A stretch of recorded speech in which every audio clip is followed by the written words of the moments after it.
মির্জাপুর নিবাসী আশরাফ মির্জার একমাত্র পুত্র। 10 লক্ষ টাকা। এই বিয়ে হবে না। কি বলছেন দাদি? তুমি কি জানো রাইসা কোন বাড়ির মেয়ে? শাহজাহানপুরের ভুঁইয়া বাড়ির মেয়ে। তোমাদের এই বিয়ে হলে 2 বাড়িতে আগুন জ্বলবে।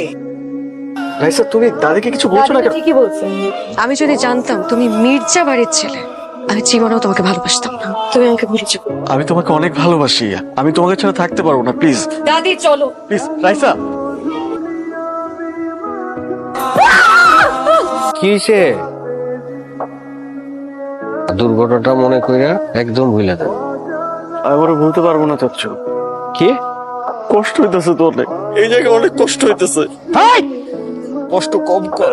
আমি ভুলতে পারবো না চাচ্ছু।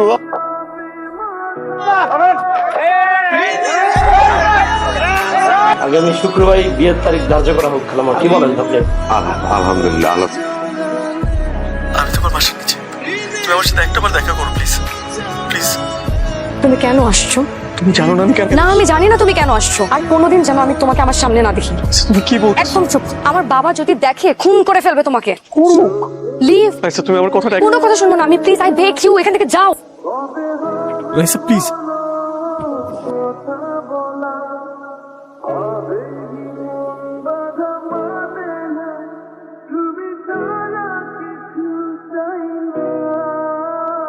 কেন পাগলামি করতেছো?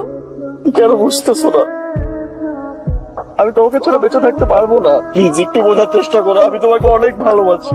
তুমি এখন এখান থেকে যাও, কেউ দেখলে একটা প্রবলেম হয়ে যাবে। আমি তোমার অপেক্ষা করছি। তোমার জন্য আমার আপনজন ছেড়ে আসছি। আমাকে কোনোদিন ঠকাবে না তো? তোমাকে ভালোবেসে আপন করে নিয়েছি, ঠকানোর জন্য না। আমার শেষ নিঃশ্বাস থাকা পর্যন্ত আমি তোমাকে ভালোবেসে যাব। রাইসা কইলাছে খুঁজা বাই কর, আর রাইসার কিছু হইলই মির্জাপুরে আমি সালায়া সরকার কইরা দিব। ভাইজান, আপনি কোনো চিন্তা করেন না, জিনিসপত্র নিয়ে সবগুলারে রেডি থাকতে বল। আজকে শাহজাহানপুরে লাশের বন্যা বয়ে চাইব। তুই এখানে থাক, বিয়ের পর একটা ব্যবস্থা করবো, চিন্তা করিস না। দেখতেছি। থ্যাংক ইউ দোস্ত।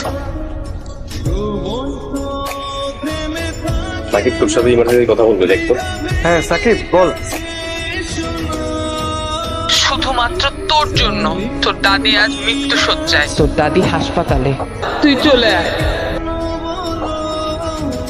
হয়তো তুমি আমার ভাগ্যে লেখা ছিলে না, এ কারণেই তো বারবার ভাগ্য আমাদেরকে আলাদা করতে চাইছে। তুমি পারলে আমাকে মাফ করে দিও। তুমি আমাকে ভুলে যেও।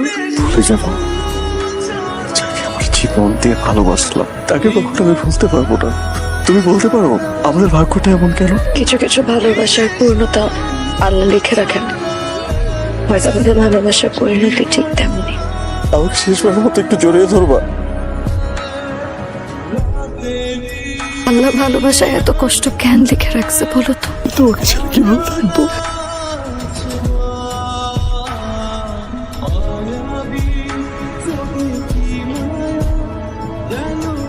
দাঁড়াও, কেন আসছো এখানে? তোমার মতো ফালতুমের চেহারা আমি আর দেখতেছি না। বাবা প্লিজ একবার তাদের সাথে একটু দেখা। এই মেয়ে! বাবা তোমার পায়ে এই মেয়ে! বাবা প্লিজ বাবা এই মেয়ে! আমার ভুল হয়ে গেছে থাপ্পড় আমি বাবা। দাঁত খিলা ফেলাম। কুরঙ্গর আমার পরিবারে কেন জন্ম নিয়েছে? এমন করেন না, এমনি মারলে তো ছেলেটা মারা যাবে। চুপ করো। এই শুধু নিজেরটা ভাবে। এই কুলাঙ্গারের কারণে আজ আমি আমার একমাত্র ভাইকে হারিয়েছি।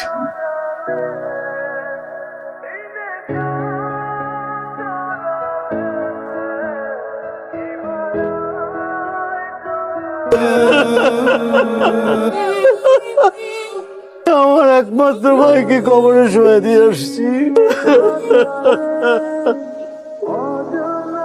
কুলাঙ্গারকে আমার সামনে থেকে যেতে পারলাম না। তুই আমার বাচ্চা, আমি তো বিয়ের সাথে কিছু করি নাই। আপনার মতো করে মানুষ করতে করে।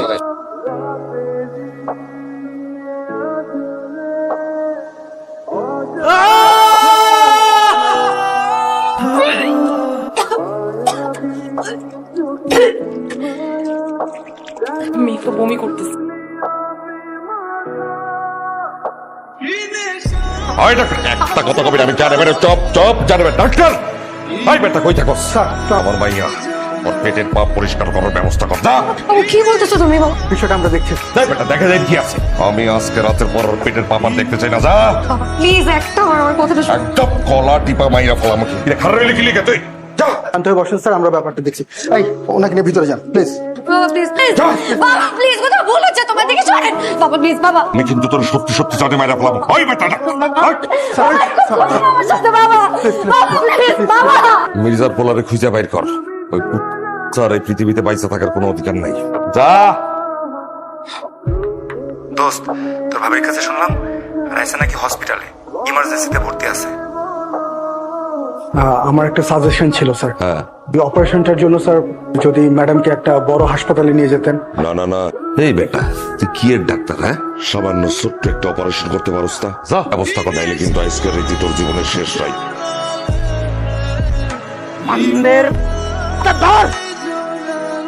তোর কত বড় সাহস তোর জন্য আমি তোর কাছে আমাদের বংশের মেয়েদের উপর নজর দিস।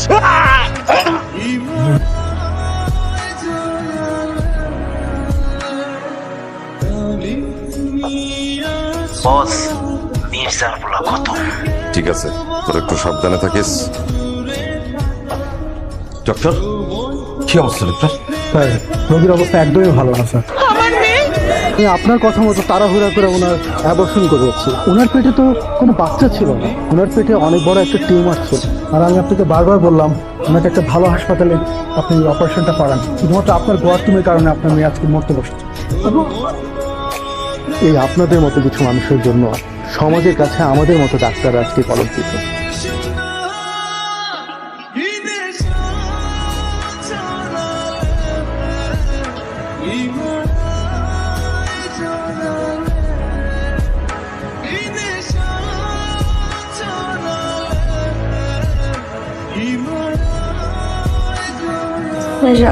তুমি আসবো আমার জীবনের শেষ নিঃশ্বাস থাকা পর্যন্ত আমি তোমার কাছে ছুটে আসবো। সমাজ সব থেকে এই হাসপাতাল আমাদের শেষ বিশ্বাসের সাক্ষী হবে। আমার হাতটা একটু ধরবা, সব জায়গা জুড়ে শুধু আমার। তোমাকে অনেক ভালোবাসি।